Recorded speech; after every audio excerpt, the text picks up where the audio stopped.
Hello everyone, welcome back to my channel. आज हम 4 tucks simple blouse की cutting देखेंगे, वो भी बोट नेक में। तो पहले मैंने यहाँ लाइनिंग फैब्रिक को डबल करके बिछा लिया है और नीचे से एक स्केल की हेल्प से सीधी लाइन ड्रॉ कर ली है। आपको जो भी रेडियल लेंथ चाहिए उसमें 1 इंच 1 to 1.5 इंच ऐड करके और कुछ इस तरह से हमें एक स्ट्रेट लाइन ऊपर में भी ड्रॉ कर लेनी है। एक लाइन नीचे भी स्ट्रेट ड्रॉ कर ले और उसके बाद अपनी लेंथ के अकॉर्डिंग 1 और 1.5 इंच का आप ऐड करके और कुछ इस तरह से एक स्ट्रेट लाइन ड्रॉ कर लें। अब हम शोल्डर की मार्किंग करेंगे, तो उसके लिए मैं यहाँ पे 7.5 इंच पे मार्क कर रही हूँ, क्योंकि शोल्डर मेरा 14 इंच है और हाफ इंच मैं सिलाई के लिए ले रही हूँ। रेडी मुझे 14 चाहिए। अब मैंने आर्म होल के लिए 6.5 पे मार्किंग की है और चेस्ट की मैं मार्किंग 9.5 पे करूँगी। उसके बाद मैं शोल्डर डाउन हाफ इंच का करूँगी और आर्म होल का सेंटर लेते हुए कुछ इस तरह से मार्क करूँगी और अंदर की तरफ सेंटर में 2.5 इंच अंदर मार्क करूँगी और कुछ इस तरह से फिर हमें आर्म होल का शेप दे देना है। ये हमारी फ्रंट आर्म होल की शेप है। अब मैं बॉटम लूँगी, तो मेरा बॉटम रेडी 7.5 है, उसमें मैं 1 इंच डार्ट के लिए ऐड करूँगी और उसके बाद फिर 2 इंच मैं लूजिंग ऐड करूँगी। तो 8.5 पे मैंने मार्किंग की है और 2 इंच आगे लूजिंग के लिए। कुछ इस तरह से टॉप वाले मार्किंग से हमें नीचे बॉटम वाली मार्किंग को मिला लेना है, पहले फिटिंग वाली को और फिर लूजिंग वाली को। अब मैं यहाँ पे नेक की विड्थ 4 इंच ले रही हूँ। आप अपने अकॉर्डिंग अगेन इसमें कम या ज़्यादा आप कर सकते हो, बट बोट नेक है तो आप 3.5 to 4.5 या 5 इंच तक आप आराम से ले सकते हो। अब मैं यहाँ पे नेक की डेप्थ 3 इंच रख रही हूँ। आप चाहो तो 4 to 5 इंच तक रख सकते हो बोट नेक में। यहाँ पे एक स्क्वायर बना लिया है कुछ इस तरह से, सॉरी रेक्टेंगल का शेप दे लिया है और फिर यहाँ पे मैंने यहाँ पे राउंड नेक का शेप दे दिया है। अब मैं टक्स पॉइंट की मार्किंग करूँगी। मेरा टक्स पॉइंट है 9.5 इंची, उसमें हाफ इंच सिलाई मार्जिन ऐड करके मैं 10 इंची पे यहाँ मार्क कर रही हूँ और हमें साइड से 4 इंची पे ये सेंटर पे मार्क करना होता है, तो ये 4 इंची पे ही है। अब सेंटर वाले पॉइंट से जहाँ से ये सीधा आता है वहाँ से 1 इंची में डाउन ले रही हूँ मार्किंग और सेंटर से 2 इंची का डिफरेंस लेते हुए हमें एक स्ट्रेट लाइन ड्रॉ कर लेनी है।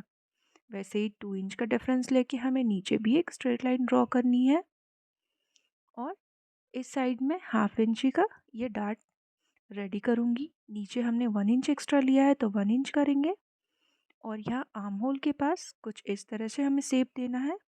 यहाँ पे भी हाफ इंची का अप्रोक्स ये डार्ट जाता है। साइड वाली जो डार्ट है बॉटम से आप अगर मेज़र करके डालना चाहो तो 3 to 3.5 पे आप ये डार्ट डालोगे और यहाँ पे भी हाफ इंच से 1.25 इंच का ये डार्ट आ जाता है और सारे डार्ट सेंटर से 2 इंच पे मैंने मार्क किए हैं। यहाँ हमारी मार्किंग कंप्लीट हो गई। मैं यहाँ पे फ्रंट ओपन रखने वाली हूँ, तो उसके लिए हमें मार्जिन लेना होगा। तो जिधर से मेरा ओपन साइड होना है वहाँ पे मेरा डबल फोल्ड में फैब्रिक था, तो कुछ इस तरह से सेंटर को मार्क करके मैं फैब्रिक को एक्सटेंड कर दूँगी। जो भी मार्जिन आपको लेना है यहाँ पे आप 1.5 इंच 0.25 इंच या हाफ इंच का मार्जिन ले सकते हो। तो वो मार्जिन मैंने एक्सटेंड कर दिया। शोल्डर से मैंने जो हाफ इंच डाउन किया था उसे भी मार्क कर दिया है और ये कटिंग हमारी हो गई। सेंटर से भी इसे हम अलग कर देंगे। चलिए इसकी स्टिचिंग करते हैं। तो पहले तो हमें लाइनिंग और मेन फैब्रिक को एक में अटैच कर लेना है कुछ इस तरह से, और मैंने सारे डार्ट्स पे ये बड़ी सिलाई वाली बड़ी टाके वाली सिलाई चला ली है। ये सिलाई लगाने से हमें डार्ट्स डालने में आसानी होती है। अब हमने डार्ट्स के लिए जो भी मार्जिन लिया हुआ है उस मार्जिन के अकॉर्डिंग हमें यहाँ पे सारे डार्ट्स को सिल लेना है।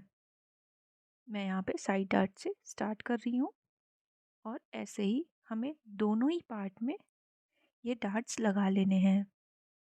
ये ब्लाउज़ सिलना जितना सिंपल है उतना ही अच्छा इसकी फिटिंग आती है।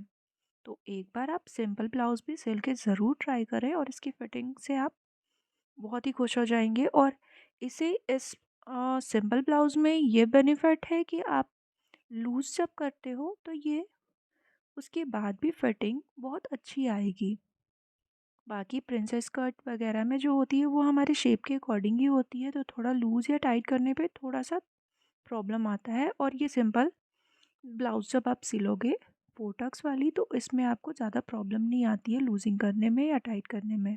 ये देखिए कितना प्यारा सा हमारा ये पफ क्रिएट हुआ है।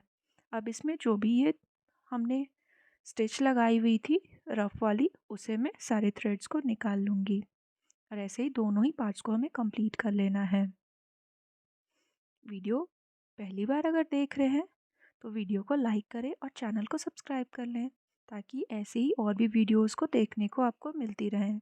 नोटिफिकेशन बेल भी प्रेस करना बिल्कुल भी ना भूलें।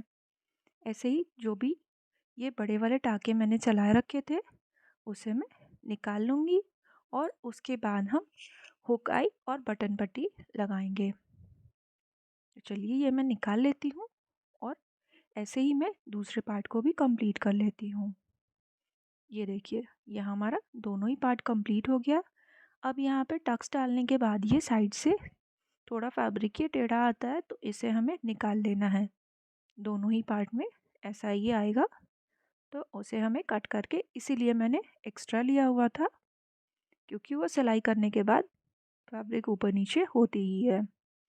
अब हमें लेफ़्ट वाली साइड पे डबल पट्टी लगानी है, जिसके लिए मैंने यहाँ 3 इंच चौड़ी ये लाइनिंग वाली फैब्रिक ली है। मेन फैब्रिक थोड़ा ज़्यादा चौड़ा है तो लाइनिंग वाली फैब्रिक को चारों साइड से सिल के मैं इसे मेन फैब्रिक के साथ अटैच कर लूँगी।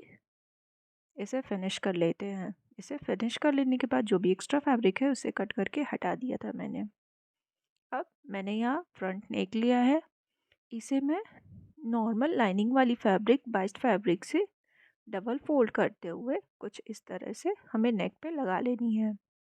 आप चाहो तो पाइपिंग भी लगा सकते हो या फिर किसी लेस वगैरह की हेल्प से भी आप इसे डेकोरेट कर सकते हो। मुझे यहाँ पे सिंपल ब्लाउज ही चाहिए थी।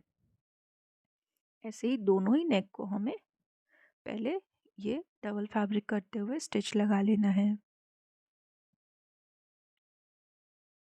ये स्टिच लगाने के बाद जो एक्स्ट्रा सिलाई के बाद फैब्रिक बचा हुआ है उसे हमें एक पैर जितना छोड़ना है और बाकी जो फैब्रिक है उसे कट करके निकाल लेंगे। तो चलिए मैं इसे कट करके निकाल लेती हूँ। जब हम बाइस फैब्रिक को यूज़ करते हैं या उरेब वाली पट्टी जब यूज़ करते हैं राउंड नेक पे तो उससे फिनिशिंग अच्छी आती है। ये कट कर लिया एक्स्ट्रा फैब्रिक और उसके बाद उसके ऊपर से मैंने ये एक टॉप स्टिच लगा दिया है। अब मैं यहाँ पे तुरपाई करूँगी। आप चाहो तो इस पे सिलाई भी कर सकते हो, पर मैं यहाँ फिनिशिंग तुरपाई करूँगी जिससे कि फिनिशिंग थोड़ी ज़्यादा अच्छी आती है। प्रेस कर लीजिएगा। प्रेस करने के बाद आप तुरपाई या सिलाई जो भी चाहे वो कर सकते हैं। अब मैंने यहाँ राइट साइड वाला लिया है तो राइट साइड पे हम हुक की पट्टी लगाते हैं, जो कि मैंने यहाँ पे 1.5 इंच चौड़ी ये पट्टी ली हुई है और इसे राइट साइड पे कुछ इस तरह से ऊपर से बराबर रखते हुए लगाना है। नेक यहाँ में मैं खुला रखी हूँ, ऊपर जो पट्टी थी उसके ऊपर से ही सिलाई लगा रही हूँ। अगर आप नेक फोल्ड करके सिलाई लगाते हैं तो ऊपर से वो पट्टी फोल्ड करना बिल्कुल भी ना भूलें।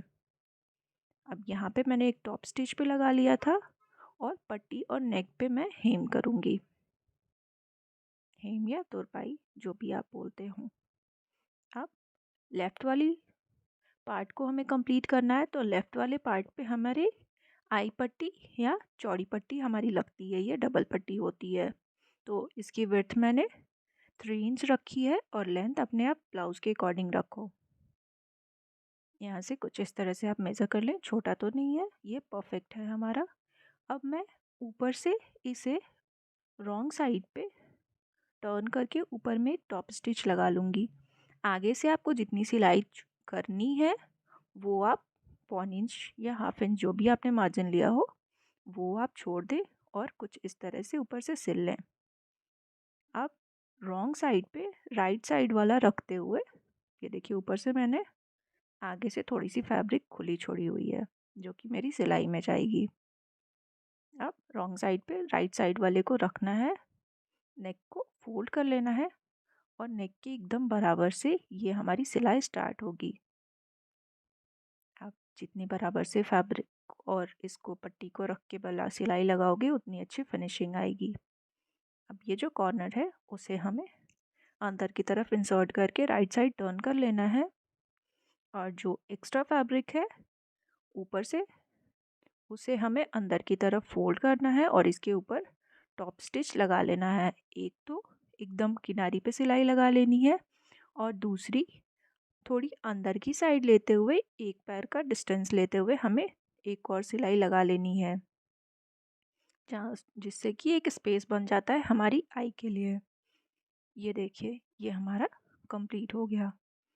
आई और हुक दोनों की ही पट्टियाँ लग गई हैं और देखिए ये एकदम इक्वल आया है।